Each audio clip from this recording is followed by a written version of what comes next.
All right, so today we are concerning ourselves with finding the area under curves, right? So we'll throw that phrase around a lot. We'll talk about the area under the curve. Technically, we're talking about the area under the curve up to the x-axis. So there's a few details here that, kind of come into play when we work on this, which we'll discuss. But the main thing that you want to recognize is that you're looking for the area between the curve and the x-axis. At least that's when we're talking about things being positive. When we get into the negative areas, it's we just have to sort of keep our signs straight. But think of it for now, while we're just learning this topic, the area between the curve, what's trapped between the x-axis and the curve that we're looking at. So here's an example of a continuous function, right? We have just the function f of x is equal to 4, right? So we just have this straight line. The black line here is just our function, and then we're concerned with the area under that curve, under that line, from 0 to 3. Well, in this case, that area just makes a rectangle. So all we have to do is use the information we know about areas of rectangles to get that. Well, we can see here that the width is 3 and the height is 4, so that area should be 12. Okay, well, we don't need calculus for that. We've been able to calculate areas of rectangles for a long time. But at first, it might seem like what we're talking about here, areas under curves, doesn't really fit with the rest of what this chapter is about. But as we move through this chapter, you'll see a lot of these pieces that we're learning that seem unrelated. We bring them all together with the fundamental theorem of calculus, and it all fits. All those pieces come together and make sense for us. So let's say we wanted a more complicated situation. So now we have the area under a curve of a line that's, has a non-zero slope to it. Well, now we're getting a triangular area under the curve. Well, that's okay. We actually have formulas that tell us how to find the area of a triangle. So that's not too bad. We don't need calculus for that. Well, what happens when we get into something like this, where we have an actual curve to our curve, right? There's a roundedness to it. We don't have any specific type of geometric formula that allows us to find out the area of this, right? We will build that throughout this chapter, but as of yet, we don't have those tools available to us. So what are we going to do? How am I going to go through and try to figure out what this area is that's between the curve and the x-axis? So that's what we mean, this green part. When we're talking about area under the curve, we're talking about this. Like I say, it gets a little bit more complicated, like if your function drops beneath the x-axis. How do we interpret that? We'll get to that later. But for now, just think of it as this area that's trapped between the curve and the x-axis. So how could I go about calculating what that area is, right? Because we'll see in this chapter, calculating the area under the curve can oftentimes answer questions that we want answers to, right? So what would I do? Well, it turns out, remember back to my first example that calculating the area of a rectangle is very easy. We're actually going to use a bunch of rectangles to calculate the area under this curve, right? So how would I do that? Well, let's put some rectangles in there. So here's the rules for how we set it up, right? So you technically don't have to do this, but most, like 99.99% of the time when people do this, you're talking about your rectangles having an equal width. It makes it much, much simpler if you just say every rectangle we're dealing with is going to have the same width as every other rectangle. There are very, very rare situations where you can get fancy and tricky and look at different widths, but it's usually not worth the effort that you now have to bring into the problem. So almost always we're just going to say, okay, we want the width of these rectangles to be the same. So then what would the width of each rectangle be? Well, what you do is you look at your values, and we usually call these endpoints A and B. So wherever on the x-axis your region is starting, we call that A. And wherever on the x-axis your region is starting, we'll usually call that B. So if you take B minus A, that gives you the width over here of the area that we're looking at. So we're going to use the letter N to signify the number of rectangles that we care about. And usually we're gonna increase this N up to a higher number. But for now, we're just looking at it so we can kind of understand what's going on. So here I've got a width of 3, and I have 3 rectangles. So I'm going to divide 3 by 3. It means each rectangle has a width of 1. So we can see that one rectangle, another rectangle, another rectangle. Each one has a width of 1. If I wanted to up that to 5 rectangles, I could do that. I would just take, okay, so I still have a width of 3, but I have 5 rectangles, so that means that I'm going to take b minus a, which is 3, and divide by n. So each one is going to be 3/5. So if I have 5 rectangles, each one has a width of 3/5. If I add all those up, I get 15/5, which is 3. Okay, so your formula for that is b minus a divided by n. So you take the distance here, b minus a, you divide by the number of rectangles, and it gives you the width of each rectangle that we're dealing with here. So really easy formula to calculate the width of each rectangle. That's why we want to keep them all the same. It makes this problem way, way easier to go through and do. Okay, let's take ourselves back to 3 rectangles here. So how do we decide how tall the rectangles should be? We can kind of figure out how to fit them in sideways now that we know the width of each one. You start at A, and if the width of the rectangle is 1, then you go to 1. Your new rectangle starts at 1, then you go to 2.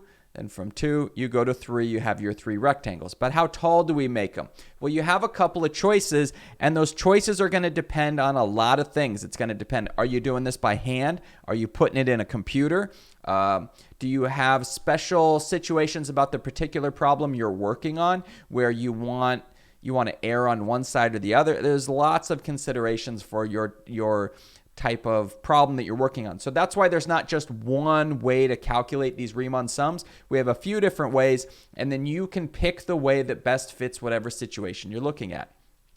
So what we do is we make the height of the rectangle be a function value of the function. So if you look at our rectangles here, right, the first one is, you could say that's a degenerate rectangle because it has 0 height to it. So it has 1 width, but 0 height. So we can't even really see that one. But if we look at this rectangle here, how high did we decide to make it? We'll look on the left here, it comes up and it touches the graph. So the height of the rectangle is actually a function value. Okay, and the same thing over here. What did we do? On the left, it comes up, it touches the function, and then that's how high we made it. All right, this is what we call a left Riemann sum. That is, the rectangles are determined by going up on the left side of the rectangle, touching the function, and then that's the height that's given. You can also have a right sum. So now we have a right sum where the right corner of our rectangle touches the graph. Okay, and you probably noticed a couple things here. This, if we add up the area of our rectangles, we get an overestimation. It's going to overestimate the actual area under that curve. And look what happens over here when we use the left endpoint, or the left Riemann sum, we get an underestimate. So it actually gives us a bounded region, which we know the actual area under the curve lies somewhere in the middle. Now, what some people do is they just incorrectly is just say, oh, well, it must be the value in the middle. No, it doesn't have to be the value in the middle. All you know is that it lies somewhere between that left approximation and the right approximation. So for us, this is calculating that the area of our 2 rectangles here is 5. The area of the rectangles here is 14. So we know this true area under the curve, this one we're looking at right here, that's somewhere between 5 and 14. You might go, yeah, that's not a very good approximation. You're not really impressing me here with telling me it lies between 5 and 14. Well, look what happens. Let's go back to the left endpoint. This is a pretty bad approximation, right? But look what happens as we increase the number of rectangles, right? Because really this dark green, that's the area we're calculating. This other shaded region, that whole thing, that right there, that's the actual area under the curve. This is how we're approximating it. Not very good, but as I increase that number of rectangles, look what happens. We see less and less of that gap in between our rectangles and the actual area under the curve. And as we keep increasing it, that area is decreasing, which means the more rectangles that we use, the better our approximation is going to be. So if you look right now, our approximation for the low end is now 8.5, almost 8.6. And if we go to the other end, the top end is 9.4. So actually, by now using 33 rectangles instead of 3, we know that our area under the curve is somewhere between 8.5 and 9.4. That's a much better approximation than we had when we were only using the 3 rectangles. And of course, what if we add even more rectangles? So we go up to here, and we've got the left endpoint. At this point, it's hard to even see. There's a little tiny bit of green in there, but it's hard to even see that area between our approximation and the actual area under the curve. So we're getting what, 8.7 here, and if I go over to the right sum, I get 9.2. So we now know our actual area, this one, is somewhere between 8.7 and 9.2. So you can see the bound in which our actual area lives is shrinking as we increase that number of rectangles, okay? So there's kind of a trade-off here, especially if you were doing this by hand. There's a trade-off between the more rectangles you have to go through and calculate, you're going to be more accurate, right? You're going to shrink that bounds down, and you're going to get a better idea of what the actual area under the curve is, but you have a lot more steps to do. The good news is, after you learn how to do these, we'll do some problems where you have whatever, up to like maybe 10 rectangles in a problem or so, maybe a dozen. But it's not like I'm going to give you a problem where I tell you to go through and calculate 50 rectangles by hand. That would be ridiculous. And the truth is, most of the time now, if people are going to try to calculate a Riemann sum this way, then it's going to go into a calculator or a computer, right? Just like I'm doing right here. And this whole chapter is about coming up with different ways of calculating this area under the curve. So you're never going to go through and do it by hand. And in fact, if you're going to write a little script, if you know some Python, or you've messed around with MATLAB and Maple, which are all things you're likely to see when you transfer to university, you're going to have software on those computers that are computer algebra systems, Maple, MATLAB, and so on, that'll calculate. You can do a little bit of programming in them, or you can even just do this straight up with a little bit of Python. It only takes about 8-10 lines, sometimes not even that, depending on what software you're using, to write a little loop that goes through and adds up all these rectangles. Because if you think about it, each step is pretty repetitive. It's a width, which we already know, times a height, which is a function value. So you just have the calculator at given intervals calculate the height of the rectangle multiplied by the width. That gives you the area of that rectangle. Now move on to the next rectangle and add it to our previous sum. So it's just this loop that goes through, right? Really easy to program. So in reality, like we have you calculate some in the beginning because it helps you understand what we're actually doing when we calculate a Riemann sum.